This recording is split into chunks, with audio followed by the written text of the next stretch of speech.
Buenas tardes. Vamos a esperar un poquito, 10 segunditos, a ver si hay algún compañero o compañera más que tenga que conectarse aún.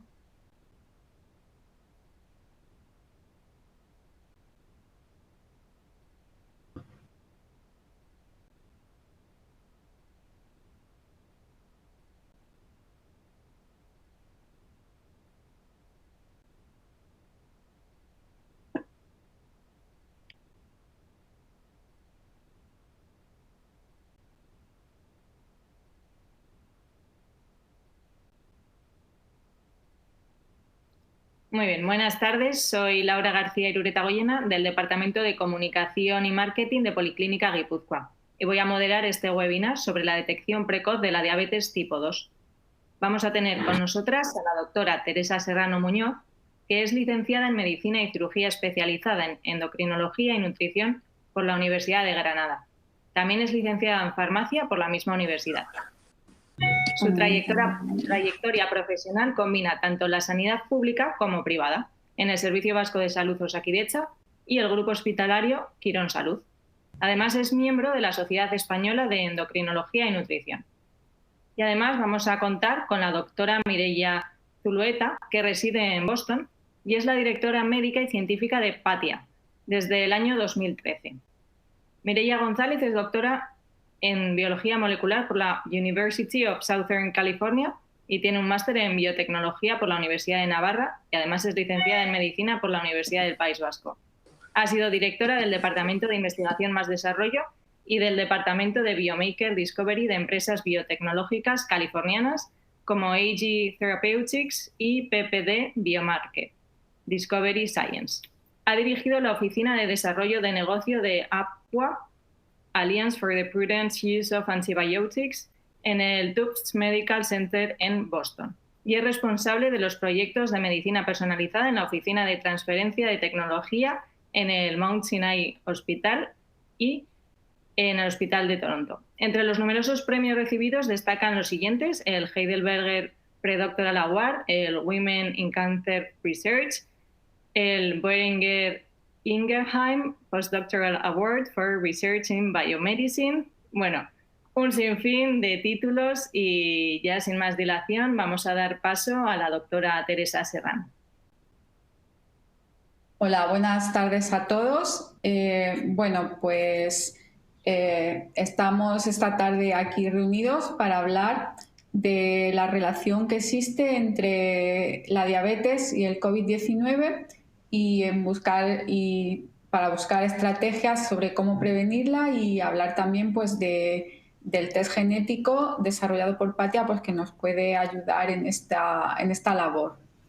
Bueno, ya todos conocemos pues, bueno, la realidad que estamos viviendo, y sí que está clara la asociación, tenemos clara la asociación que existe entre el COVID-19 y la diabetes. El COVID es una pandemia reciente, pero se ha visto en múltiples estudios una importante asociación pues, con la diabetes tipo 2. Voy a pasar a explicar una serie de estudios epidemiológicos pues, para que nos hagamos una idea de la asociación. Bueno, se vio pues, en Estados Unidos, se ha visto que el 34%, más de un tercio de los pacientes, los 5.700 pacientes que se hospitalizaron por COVID-19 en Nueva York en marzo, pues tenían diabetes de tipo 2. Y de los pacientes que fallecían en 88 hospitales americanos por COVID, se vio que 7 veces más los diabéticos fallecían 7 veces más los diabéticos con COVID que las personas que tenían COVID y no tenían diabetes. Esto, pues bueno, son datos de Estados Unidos. Ya si nos venimos a Europa, pues bueno, el panorama es bastante similar. Por ejemplo, en Francia, el 89% de 1.317 hospitalizados por COVID pues tenían diabetes tipo 2, que es una cifra altísima, es bueno, un 89% es prácticamente casi todos. Y el 32% en Inglaterra de las personas con COVID pues tenían diabetes tipo 2. Y bueno, pues este es el mismo dato similar que he dicho antes. Bueno, con todas estas estadísticas me parece que nos hacemos un poco a la idea bastante a la idea de la importante asociación que existe entre la diabetes tipo 2 y la infección por COVID-19. Esta asociación entre la diabetes mal controlada y el COVID-19 pues se ha visto que se fundamenta en varios pilares que pasaré ahora a explicar a continuación y que tienen relación pues con la forma en que el virus COVID-19 entra a la célula y con el contexto de hiperglucemia que hay en una diabetes mal controlada. Bueno, en esta diapositiva podemos ver un esquema de cómo el COVID penetra en la célula y este circulito verde es el virus, ¿vale? El COVID, que entra a la célula a través del enzima convertidor de la angiotensina tipo 2. Las espículas de la superficie de la membrana del virus se fijan al enzima convertidor de angiotensina tipo 2 y así el virus se une a la célula. Posteriormente, esta enzima que tenemos aquí, que es una proteasa transmembrana, la proteasa transmembrana de la serina 2, que se eleva en personas pues, que tienen hiperglucemia y andrógenos altos. El caso de los andrógenos también podría explicar por qué pues, los hombres también padecen con más gravedad el COVID. Pues bueno, la hiperglucemia hace que esta proteína se exprese más en la membrana. Y la función de esta proteína es cortar la espícula de unión del enzima de angiotensina tipo 2, el enzima convertidor de angiotensina tipo 2, con el virus. Entonces, esto facilita que el virus penetre en la célula. Bueno, se ha visto también que el enzima convertidor de angiotensina tipo 2 en personas con diabetes pues suele haber en mayor cantidad y muchísimo más también si estas personas asocian hipertensión, que es una comorbilidad bastante común de la diabetes, y toman inhibidores del enzima convertidor de angiotensina, pues captopril, enalapril, ramipril, que son fármacos bastante prescritos en personas con diabetes, o toman inhibidores del receptor de la angiotensina 2, ¿vale? Los ARA2, ¿vale? Y luego, aparte, pues una diabetes mal controlada en el organismo genera un contexto de hiperglucemia y esta hiperglucemia activa al macrófago. Y el macrófago, como ya sabemos, y si no lo sabemos os lo cuento, pues es el protagonista de la tormenta de citoquinas. Entonces, que es una de las principales factores patogénicos de la infección por COVID-19. Entonces, bueno, se nos juntan estos tres pilares que hacen que la interacción entre la infección por COVID-19 y la diabetes pues sea tan peligrosa. Por un lado, que tenemos mayor cantidad de enzima convertidor de angiotensina de tipo 2 en la superficie celular, por lo que el virus encuentra en pacientes diabéticos su diana pues fácilmente donde interaccionar. La proteasa transmembrana de tipo 2 que facilita la entrada en la célula del virus, también por la hiperglucemia se expresa más, y aparte la hiperglucemia activa el macrófago, lo cual pues provoca pues eso, una tormenta de citoquinas pues, más intensa. Entonces, también se ha visto en pacientes que desarrollan COVID-19 hay una mayor hay mayor proporción de pacientes que debutan con diabetes, una proporción mayor de la esperada. Y también hay pues, complicaciones agudas de la diabetes en mayor intensidad. Hay más cetoacidosis diabéticas y más comas hiperosmolares, ¿vale? Esto, bueno, más o menos es un resumen de lo que ya he contado.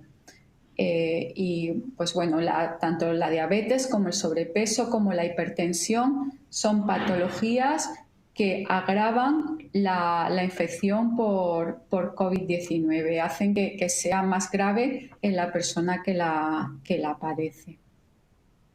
Entonces, bueno, queda claro que ante una pandemia como la que estamos viviendo, estrategias preventivas, pues bueno, están las que todos conocemos, de higiene, lavado de manos, distanciamiento social para pues prevenir el contacto con el virus, pero es fundamental también, pues bueno, que el virus no se encuentre fuertes.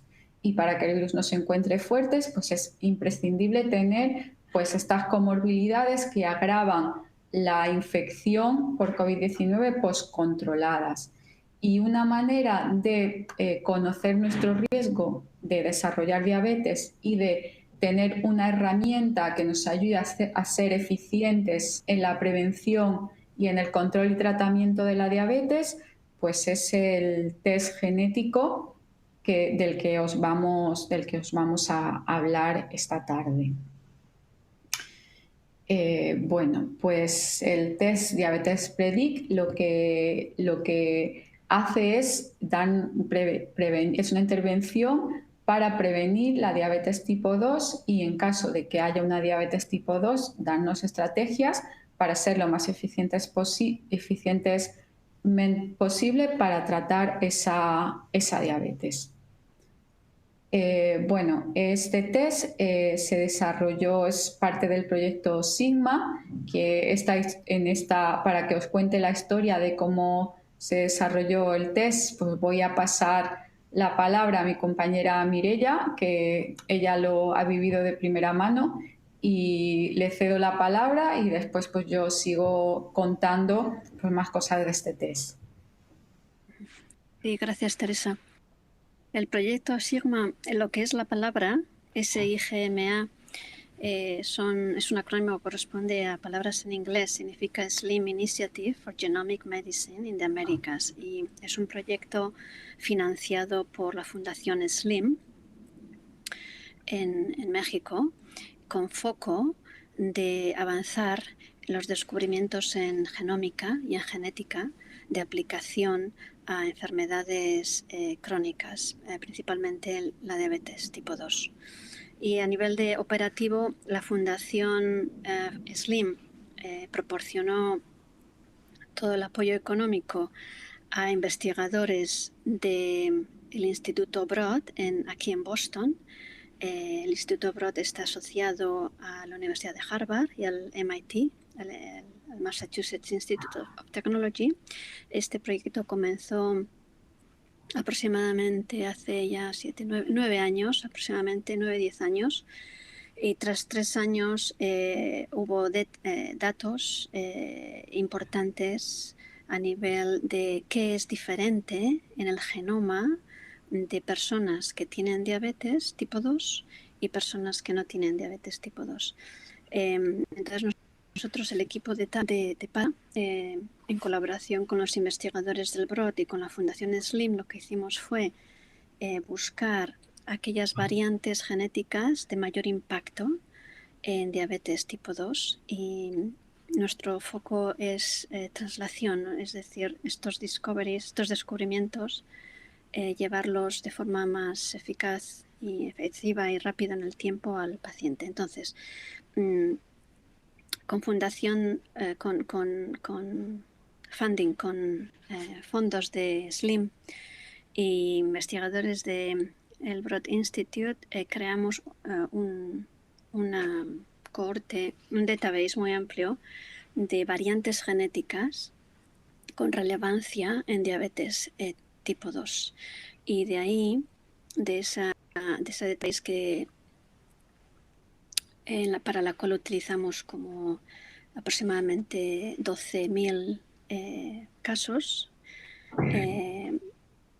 Hicimos una selección de los SNPs, de los polimorfismos, las variantes genéticas de mayor potencia, es decir, de mayor efecto predictivo con diabetes tipo 2. Y esos 16 SNPs o polimorfismos o variantes genéticas están localizadas en 16 genes diferentes.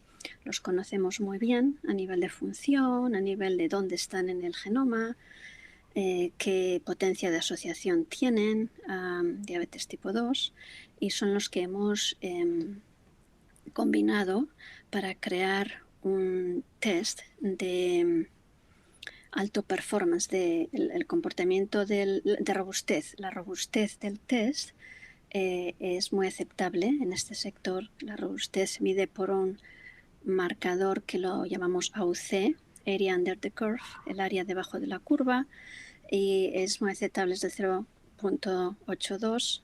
Para un test predictivo está muy bien. Y bueno, ¿qué más os puedo contar? Lo dejo aquí, Teresa, y continúas luego. Sí, vale. Continuamos luego.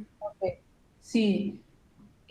Bueno, pues como ha dicho Mireia, pues este test lo que analiza son 16 SNP, 16 polimorfismos de nucleótido único, o sea, lugares del gen en los cuales pues hay una variación de un nucleótido que establece pues una diferencia en la función de ese gen.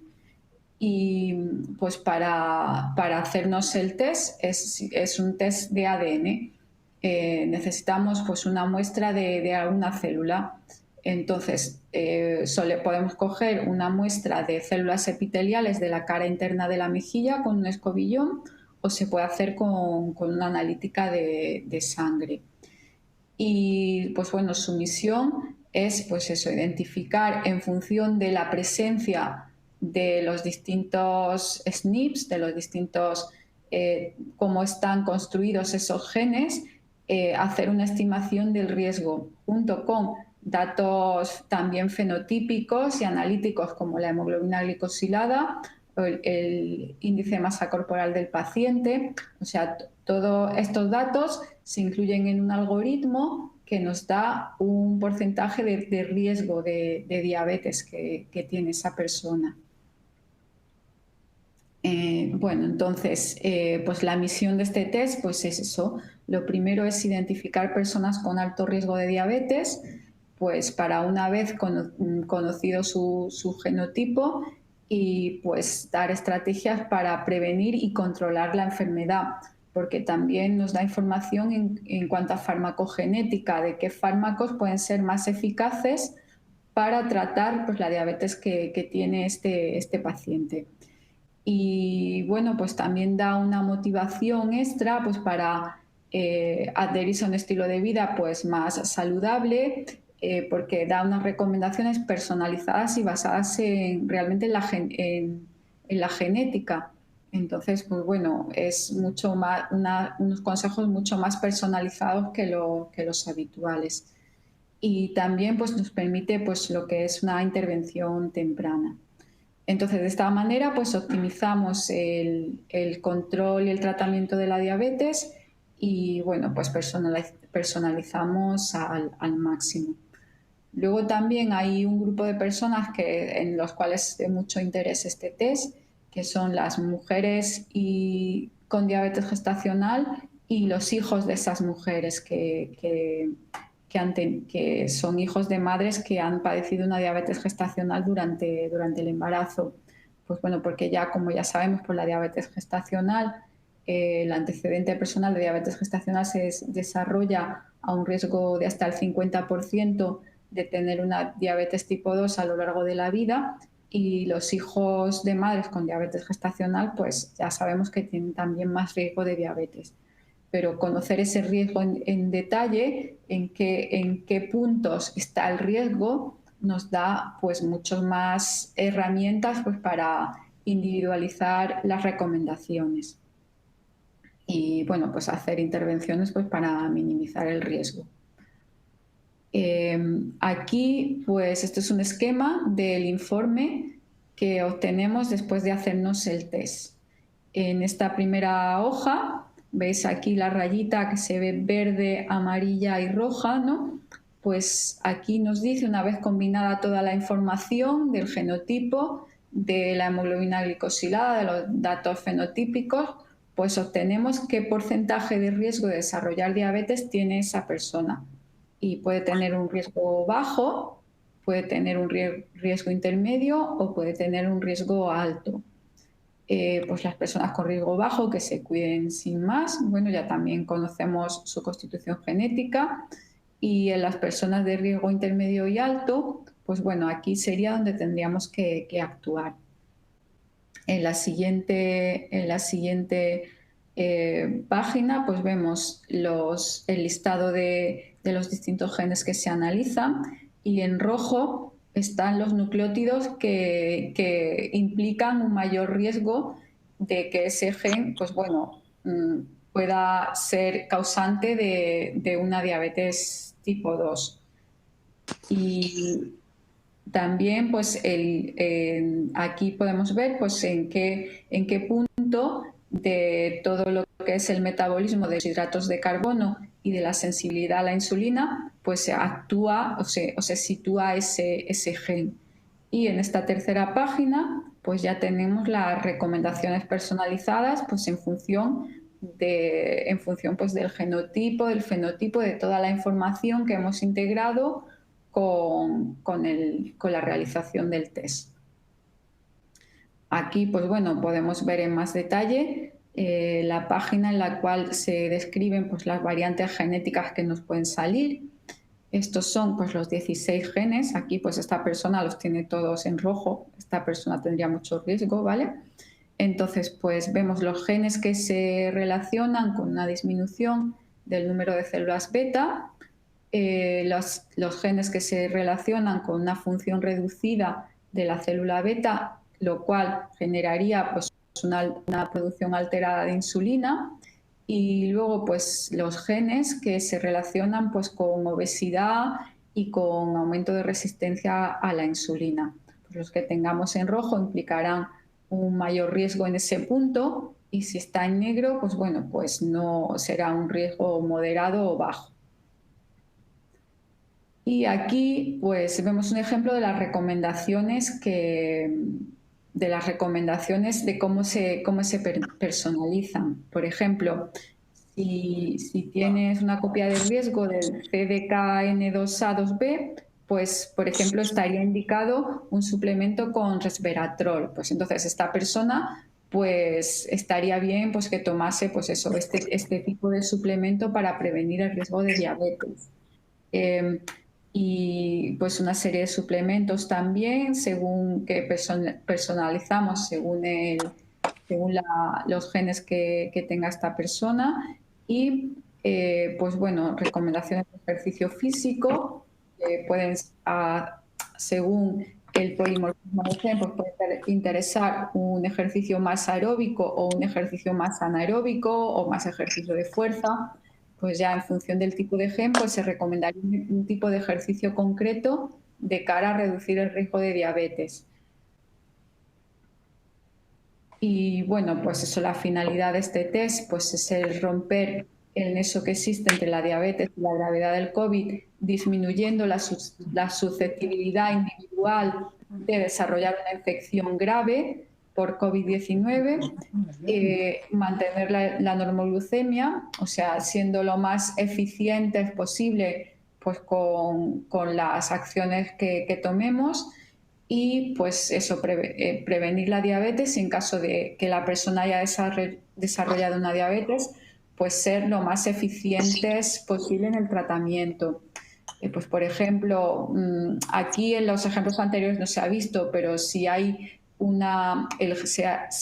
dentro del test se analiza el gen del canal de potasio de la célula beta. Entonces, si hay cierto tipo de mutación, pues para esos pacientes pues seríamos muy eficientes con un tratamiento con sulfonilureas, que a priori no es un fármaco que los endocrinos pues nos planteemos de primeras, pero por eso está bien pues esa personalización, ¿vale? Pues porque a veces hay estrategias en las que no pensamos, pero que en personas concretas pues pueden ser eficaces. Sí, aquí Teresa, discúlpame un momento, si podemos ir un par de láminas atrás al punto que haces de las sulfonilureas relacionadas con algunos de los genotipos que analizamos. Sí, aquí. Al punto que haces y para añadir un poquito más de información. Tenemos aquí estos genes, el KCNJ11 y el KCNQ1. Estos son genes que codifican canales de potasio en muchos tejidos del organismo, pero a alto nivel en las células beta del páncreas. El potasio es esencial para la producción de insulina por la célula beta. Y de todos estos polimorfismos, quizás los más claros de asociación a una droga en particular son estos dos, los canales de potasio y el genotipo. Si podemos volver quizás otra más arriba, el genotipo en particular, bueno, es pequeñito aquí, pero bueno, personas que tienen en estos canales de potasio los genotipos de timina o de citosina, esas dos bases, esas dos letras del ADN, tienen una predisposición, una tendencia a responder muchísimo mejor a sulfonilureas. Entonces, este tipo de información que queremos proporcionar al médico para que sea parte de su estrategia de decisión de tratamiento.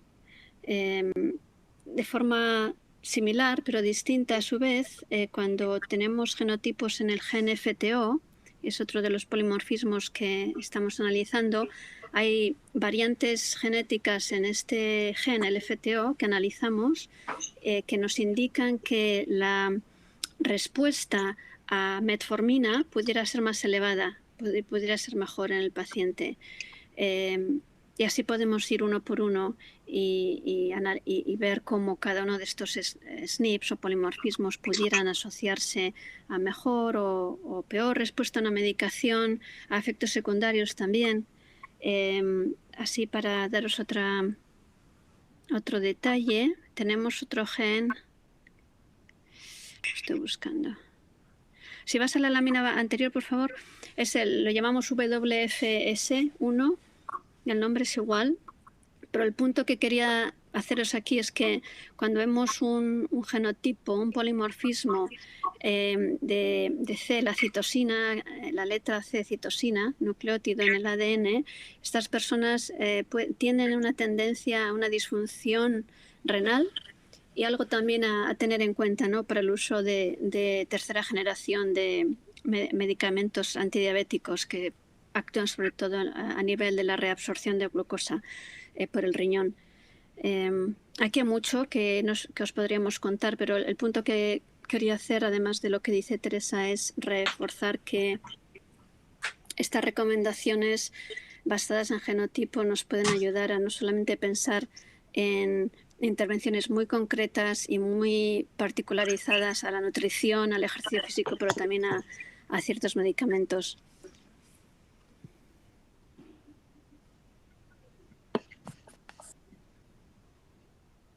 Bueno, lo dejo aquí, Teresa. Sí, bueno, pues ya para ir concluyendo, realmente este test tiene mucho interés en todo tipo de persona que quiera conocer su riesgo de desarrollar diabetes, pero especialmente pues en mujeres que hayan tenido una historia de diabetes gestacional, en personas con sobrepeso u obesidad y en personas con antecedentes familiares de diabetes tipo 2. Bueno, esto es pues un poco más en detalle los detalles del informe. Aquí pues nos dice el riesgo de esta persona que, bueno, vemos que nació en el 67, que no tenía antecedentes familiares de tipo 2 y tenía un sobrepeso de grado 2 y le sale, con esta información más el genotipo, le sale un riesgo alto de diabetes. Aquí, pues bueno, vemos los genes que tiene, que son los genes de riesgo, ¿vale? Los nucleótidos en rojo, pues son los donde está el riesgo de esta persona, que están estos genes que están en rojo, y estos genes en negro, pues estos genes no implicarían riesgo. En este caso concreto, el riesgo está en una de esta persona estaría en una disminución del número de células beta del páncreas y en una baja sensibilidad a la insulina por, bueno, pues por los SNPs que tiene en el FTO y en el PPAR gamma. Y tendría pues una función de células betas pues normal, ¿vale? Y aquí pues bueno, estarían una vez integrada toda esta información las recomendaciones que daríamos a esta persona en cuanto a suplementos, nutrición, ejercicio físico y bueno, pues de momento es todo lo que queríamos comentar y nada, pues estamos abiertos a que nos hagáis las preguntas que os haya suscitado la presentación.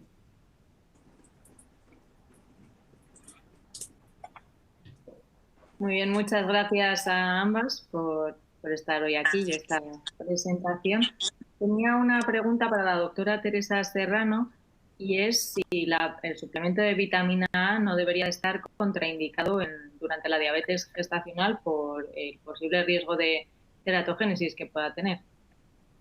A ver, sí, la vitamina A en megadosis es tóxica y teratogénica claramente, pero otra cosa es una mujer que tenga un déficit brutal de vitamina A. No se suele tampoco recomendar como suplemento. Se podría recomendar también pues, que tome zanahorias, que tome tomate, que tome alimentos ricos en vitamina A, pero todo esto hay que cuantificarlo. De hecho, la vitamina A se utiliza en megadosis para tratamiento del acné y cuando se pone este tratamiento, el dermatólogo hace firmar a la paciente un documento de que durante el tratamiento no se puede quedar embarazada ni en los siguientes 6 meses, ¿vale? Pero esto es una dosis suprafisiológica y grandísima de vitamina A. ¿Vale? Esto no quiere decir que una embarazada con un déficit muy importante de vitamina A no pueda tomar un suplemento de vitamina A en una dosis fisiológica. ¿Me explico? Sí, de acuerdo. Y una pregunta para la doctora Zulueta. Dada la caracterización genética que se ha hecho en este estudio de los SNPs, ¿tendría la misma utilidad en cualquier país del mundo el test? Sí, muy buena pregunta. Ahí hay que cualificar que la etnia de la persona, del paciente, juega un papel importante en el riesgo a diabetes de tipo 2. Y en este test lo que tenemos en cuenta es la ancestría del paciente. En función de la ancestría del paciente aplicamos un algoritmo diferente porque el riesgo a diabetes tipo 2 y a obesidad y a síndrome metabólico varía por poblaciones. El test es aplicable en cualquier punto del planeta en este momento y tenemos en cuenta esa información porque una vez genotipada la muestra aplicamos un algoritmo u otro en función de la ancestría. Estas variantes genéticas, la frecuencia en diferentes poblaciones varía, el efecto, la potencia de asociación a diabetes tipo 2 varía según las poblaciones y esto lo tenemos en cuenta en el algoritmo matemático que aplicamos. Si recibimos una muestra de un paciente en México, por ejemplo, el algoritmo que aplicamos para análisis es diferente a una muestra que nos llega de una persona en Francia o en otros puntos del planeta. Entonces, sí es aplicable en cualquier punto, simplemente tenemos que saber de dónde viene la muestra para que nosotros apliquemos el algoritmo adecuado. De acuerdo, muchas gracias. Una pregunta más para la doctora Serrano.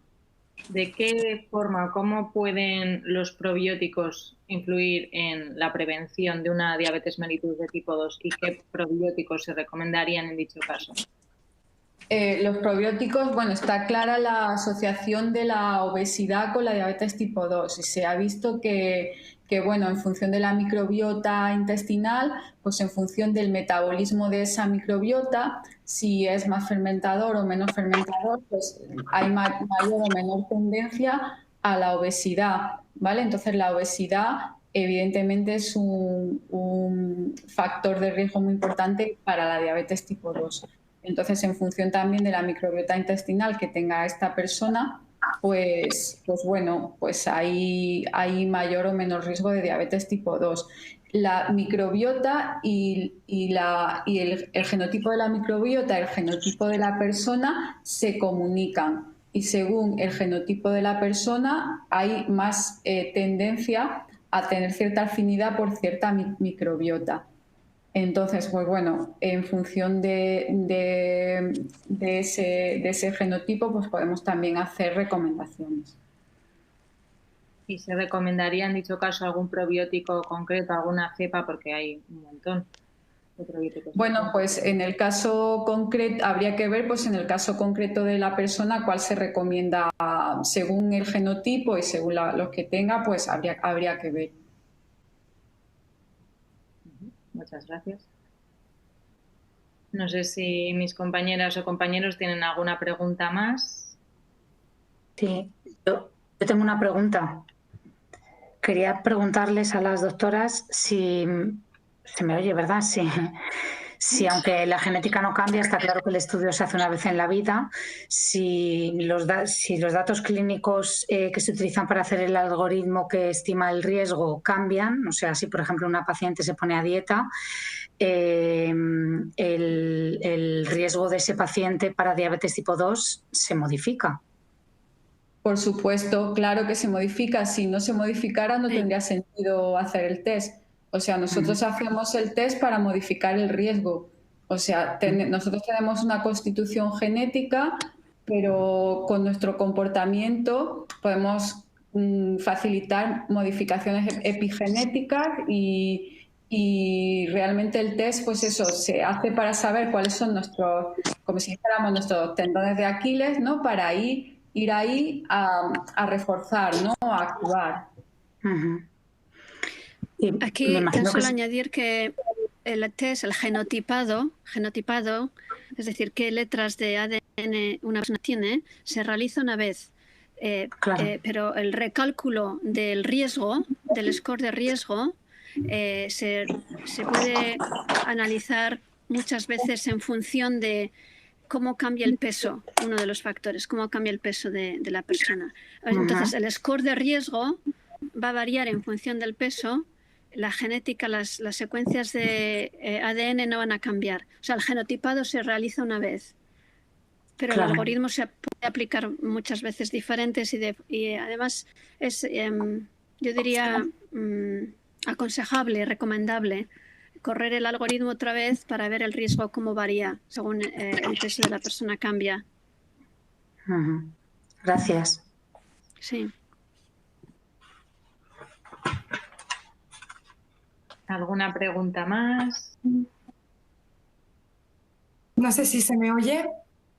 Sí, se le oye. Sí. Bueno, en relación un poco a lo que ha dicho Carmen también, está claro que aparte del riesgo genético y la predisposición que tenga ya una persona a padecer diabetes tipo 2, la epigenética, ¿qué proporción tiene para tener predisposición a padecer este tipo de diabetes? ¿Sabéis más o menos? Y también en relación con eso, me interesa saber qué tipo de pacientes, qué perfil más bien se empleó en la cohorte de estudio. Si eran, aparte de diabetes, pacientes con obesidad, con enfermedad cardiovascular o distintas alteraciones. A la segunda parte puedo contestar yo. En el estudio en el cual se hicieron la mayor parte de estos descubrimientos, el SIGMA, la cohorte viene de principalmente población de California, del sur de California, diabéticos diagnosticados por encima de 35 años de edad. Tenemos la historia de otras complicaciones cardiovasculares, etc. Se intentó mantener lo más puro posible, por decirlo de alguna manera, el diagnóstico de diabetes tipo 2, es decir, alejándonos de otras patologías cardiovasculares, etc. El estudio está publicado en detalle en un artículo de Nature del diciembre del 2013. Vale. Que podría enviarte si te interesa. Vale, perfecto. Sí. Sí, a la primera... sobre la epigena, sí. Sí, Mireia. Solo decir, sí, eso es la epigenómica o la epigenética. Sin duda, cada vez más conocemos que tiene también una participación, ¿no?, en este tipo de patología. En concreto, bueno, nosotros en el genotipado no analizamos directamente ningún factor epigenético porque, como conocerás, es otro tipo de estudio, hay que mirar a metilación del ADN, histonas, etc. De los genes que estamos analizando, el FTO es un gen que responde mucho a si está metilado o no, y si está metilado o no en respuesta a el nivel de glucemia.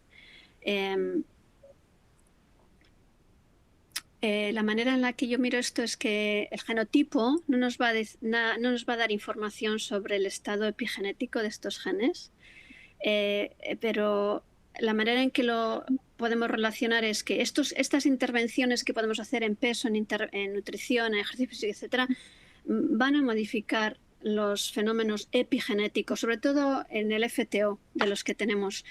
Y esa expresión, si la epigenética lo que va a hacer es que un gen se exprese más o menos, esa expresión mayor o menor es detectable en el paciente. No sé si te respondo.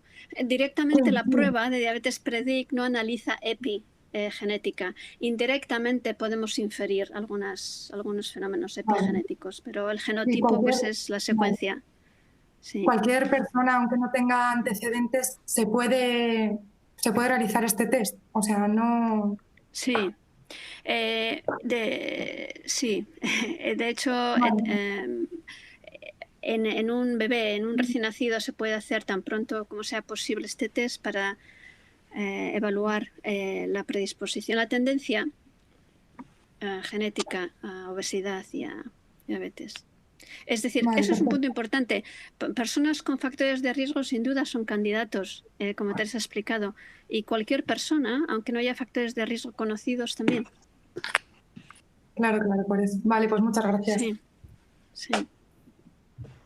Sí, esto puede ser porque puede haber factores de riesgo, bueno, pues como la obesidad, la hipercolesterolemia, etcétera, pero luego también puede haber una predisposición genética que aumente tanto esa predisposición a la diabetes tipo 2 como que una persona que no tenga factores de riesgo a priori tenga un alto riesgo de predisposición a diabetes tipo 2.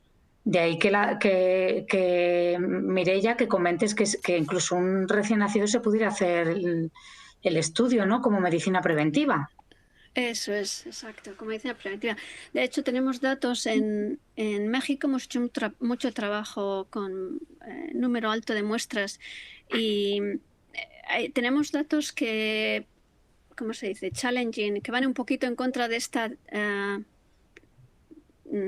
belief, de esta idea de que el diabético tipo 2 es obeso y tiene antecedentes familiares de diabetes. Estamos viendo que hay diabéticos sin antecedentes familiares, hay diabéticos que no tienen sobrepeso y obesidad, pero que tienen una predisposición genética de base. Claro. Claro. Entonces, para medicina preventiva es una información útil. Gracias. Los genes y el ambiente es una danza, ¿no?, lo que hacen, como en otras patologías, no solamente en diabetes. Existe la predisposición genética que no solamente a enfermedades, pero bueno, al comportamiento, al color de piel, al color de los ojos. Los polimorfismos son los que nos hacen diferentes unos a otros y en eso nos dan tendencias a procesos internos fisiológicos que a lo mejor nos predisponen a una enfermedad. Entonces está esa tendencia que no tiene por qué manifestarse. Esto es importante aclarar, ¿eh? Los polimorfismos que estamos analizando o estos riesgos que estamos evaluando pueden no manifestarse en un diagnóstico de enfermedad, porque no son mutaciones, son polimorfismos, es una tendencia a que entonces esta tendencia genética interacciona con el ambiente, con el estilo de vida, con la nutrición, con el ejercicio, con el sueño, descanso, etcétera, y es cuando de ahí de esa interacción, de esa danza entre genes y ambiente puede desarrollarse la enfermedad.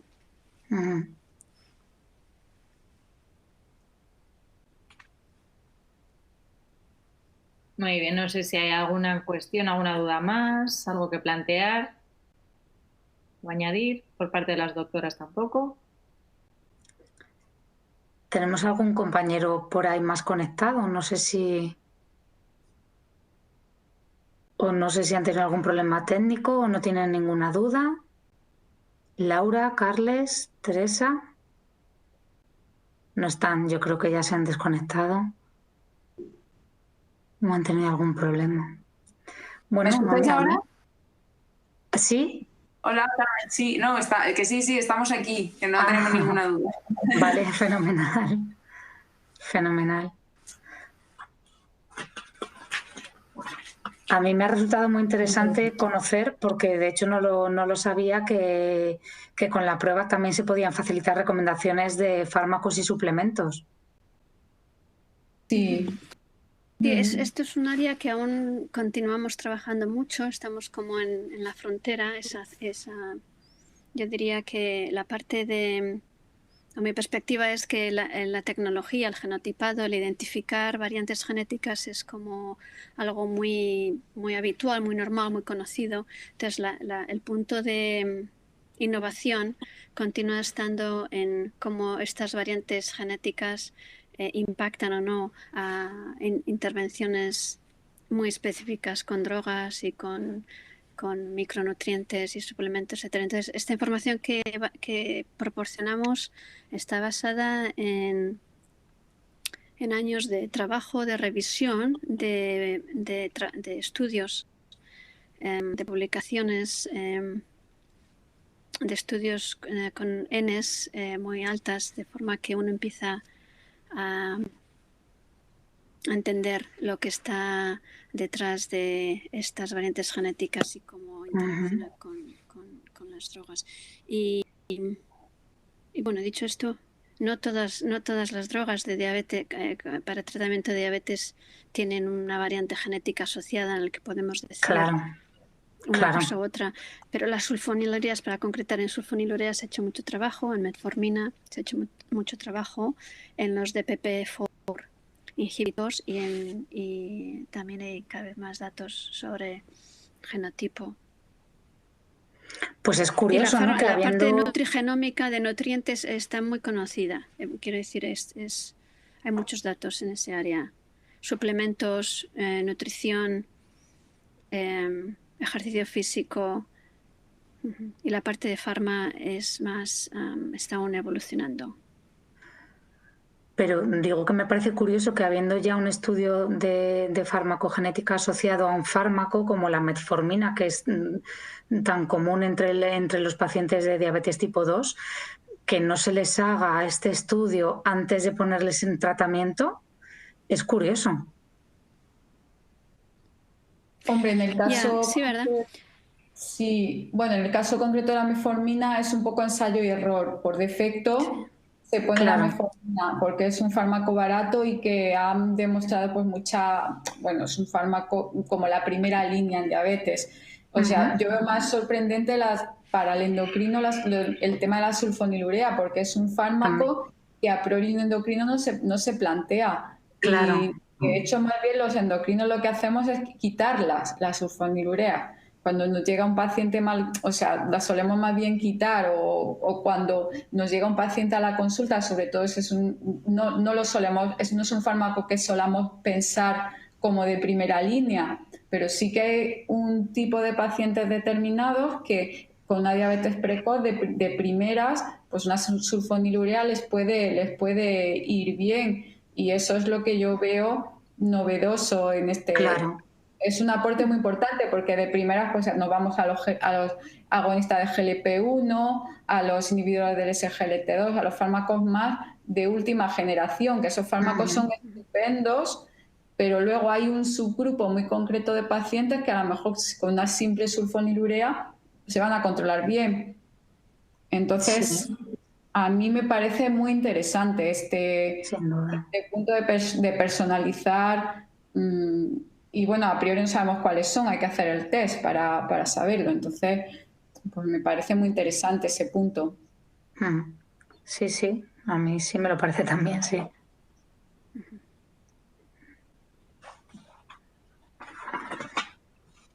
No sé si Mireia Zulueta quería añadir algo más a esta cuestión que acaban de plantear. Quizás más detalle en el punto que haces, Teresa, de sulfonilureas. Hicimos un estudio hace 4 años, quizás ya, en el que es lo que comentas, son diabéticos de fenotipo muy particular también. El onset de la diabetes es un poquito más precoz, el fenotipo es delgado y tienen unos SNPs muy particulares, los canales de potasio y en el HF1 también, que responden muy bien a la sulfonilurea. La respuesta es muy clara.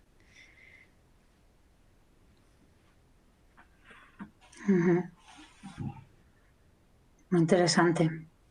Sí. La verdad que sí. Entonces, una pregunta más para Teresa. ¿Cómo recomendarías el test o en qué pacientes sueles pedirlo en una consulta habitual? ¿En aquel que sospechas una diabetes tipo 2? Sí, sobre todo, pues eso tiene que ser una persona motivada por la prevención o una persona que con los tratamientos habituales pues no se controla. Entonces, pues para ser un poco más eficiente, ¿no? Y con las intervenciones como más enfocadas, o gente que tiene antecedentes familiares de diabetes tipo 2, que tiene interés en prevenirla, en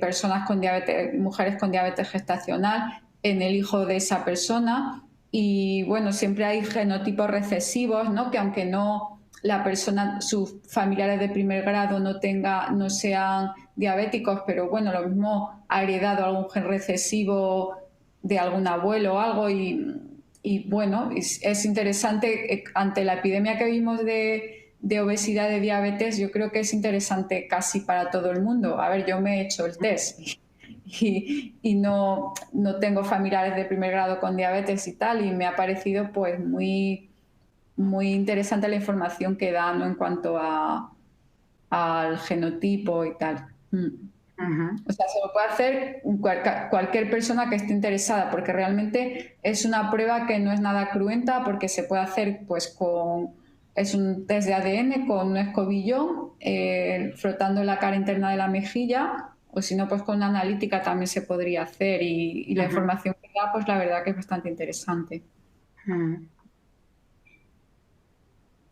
¿Y estás teniendo casos familiares completos para tratarles? Me refiero, si algún resultado ha salido positivo. No, de momento no. De momento no estoy teniendo, porque tampoco hago tanto volumen de test como para tener esa información.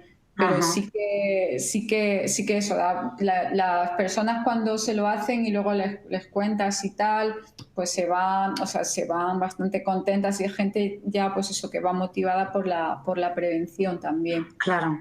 De que se quiere también cuidar, porque este test también tiene sentido si luego la persona pues lo que le decimos lo hace. Sí, claro. Si no cambias los hábitos, si no cambias el ambiente, la genética no cambia, ¿no? Al final el cálculo de riesgo sale igual. Exacto. es un poco la idea, claro. Sí. Muchísimas A gracias. ese de punto verdad. el cambio de comportamiento no es fácil. Ya. Entonces, uno de los tenets también de nuestro grupo es apoyar y ayudar y estar con... ponemos cuidado en interpretar los resultados con el paciente, explicarlos, ponerlos en contexto de sus circunstancias de vida, etc. O saber qué es lo que es posible, lo que no es posible también. Y acompañar para que esas intervenciones sugeridas sea más fácil de incorporarlas en el día a día de cada uno. Sí. Tenemos ahora una familia muy interesante cuando comentas lo de las familias. Esto es una familia, no hay antecedentes familiares muy fuertes. Y bueno, hay como generaciones anteriores de diabetes tipo 2, pero hay una dinámica muy bonita que se está estableciendo porque hemos testado a quizás como 7 miembros de la familia y estamos haciendo ahora interpretaciones con ellos y de grupo también. Ayer tuve una sesión con una sobrina, su madre, su tía y se va a unir la abuela en próximos días. Quiere decir que este ambiente familiar también mueve a que uno, lo que yo observo es que le mueve al paciente a participar más, a prevenir, a entender más lo que pueda haber detrás de sus comportamientos o de sus tendencias de comportamiento cuando conocen un poco más sobre sus genes. Claro, es que bueno, en la obesidad o en este tipo de pandemias, porque la diabetes tipo 2 es otra pandemia al final, hay mucho componente genético, Estaréis hartas de ver en las consultas familias enteras de gente con sobrepeso, que viene el niño a tratarse y la mamá tiene sobrepeso, el papá tiene sobrepeso, el hermano tiene sobrepeso y al final es por la conducta en casa y por la carga genética.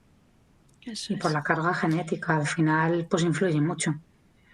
La verdad, influye mucho. Ahí en el punto de intervención y de ayudar a cambio de comportamiento, ese sistema familiar, utilizando al niño o niña como punto de entrada, es decir, testando primero al niño o la niña y creando un sistema familiar que apoye a reducir el riesgo de ese joven, es un punto de intervención que puede ser muy efectivo porque afecta la manera de estilo de vida, ¿no? De cuántas horas delante de un electronics, de cómo la nutrición, etcétera.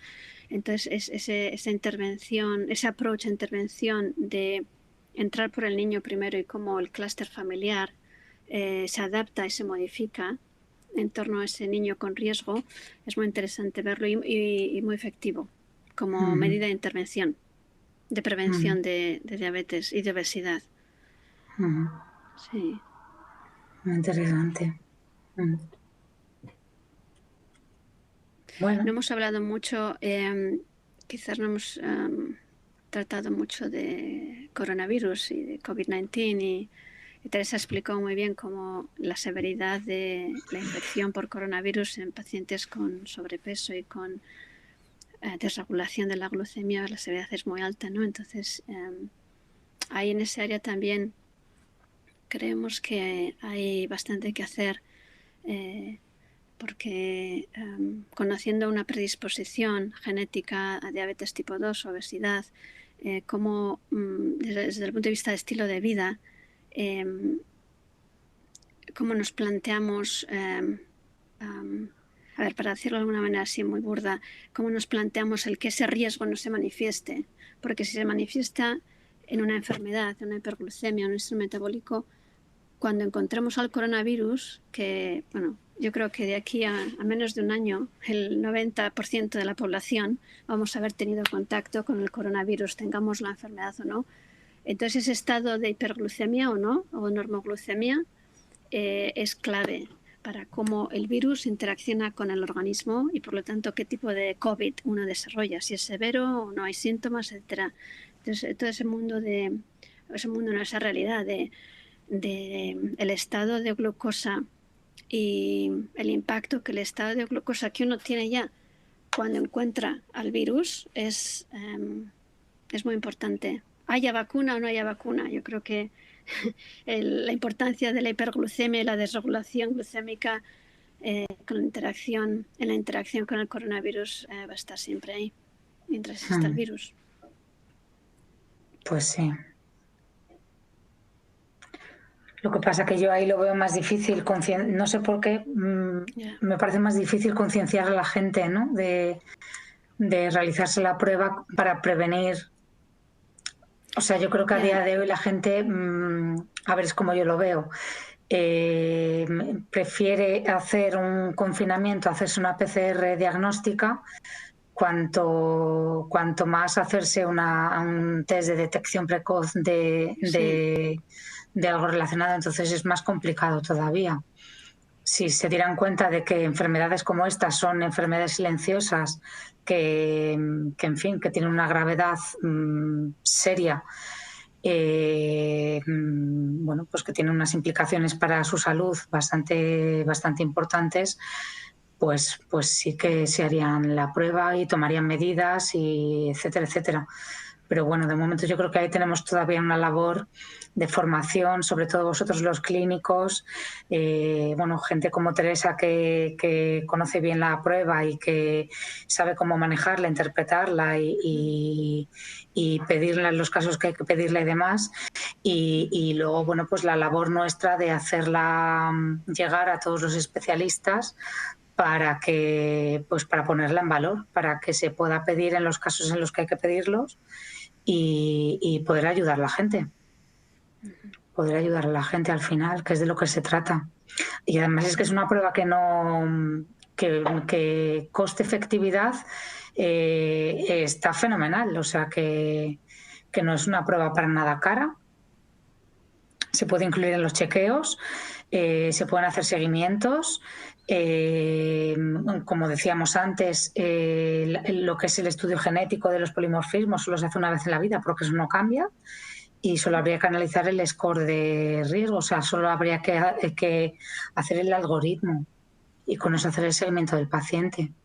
O sea que bueno, yo creo que al final es una prueba con mucho interés.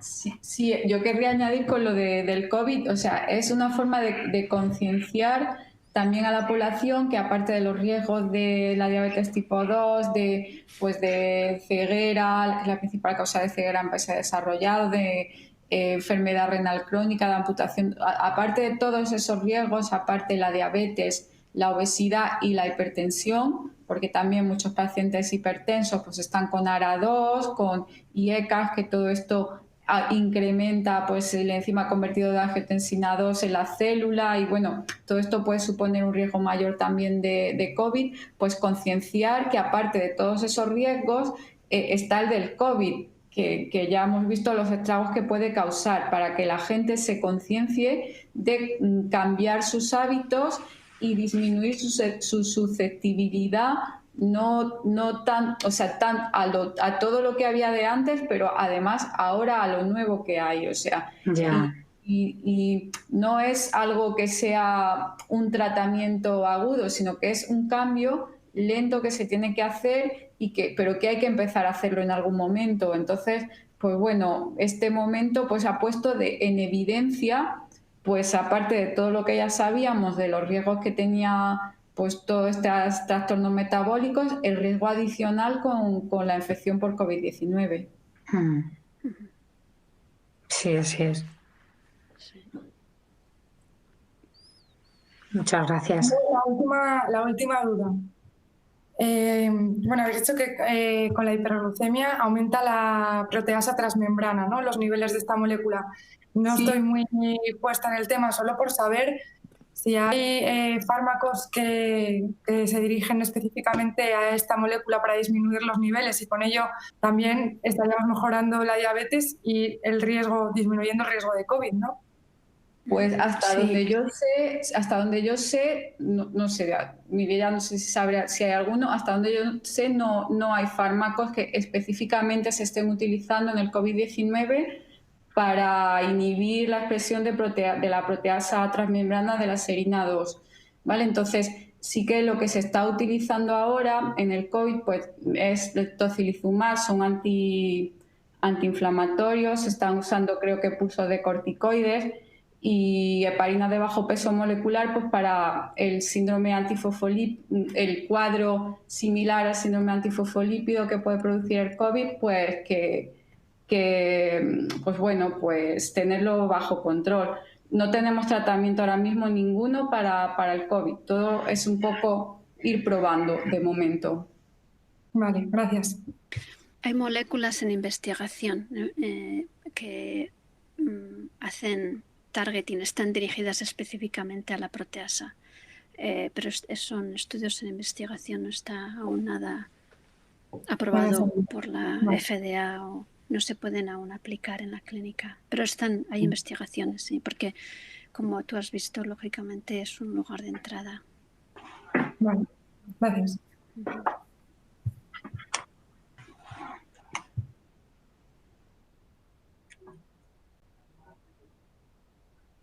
Muy bien, pues si no hay más dudas, muchísimas gracias a todos los que habéis participado y, por supuesto, a la doctora Teresa Serrano y a la doctora Mireia Zulueta por haber expuesto hoy este tema y, sin más dilación, nos despedimos. Muchas gracias. Gracias.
Su llamada será desconectada. Usted es el único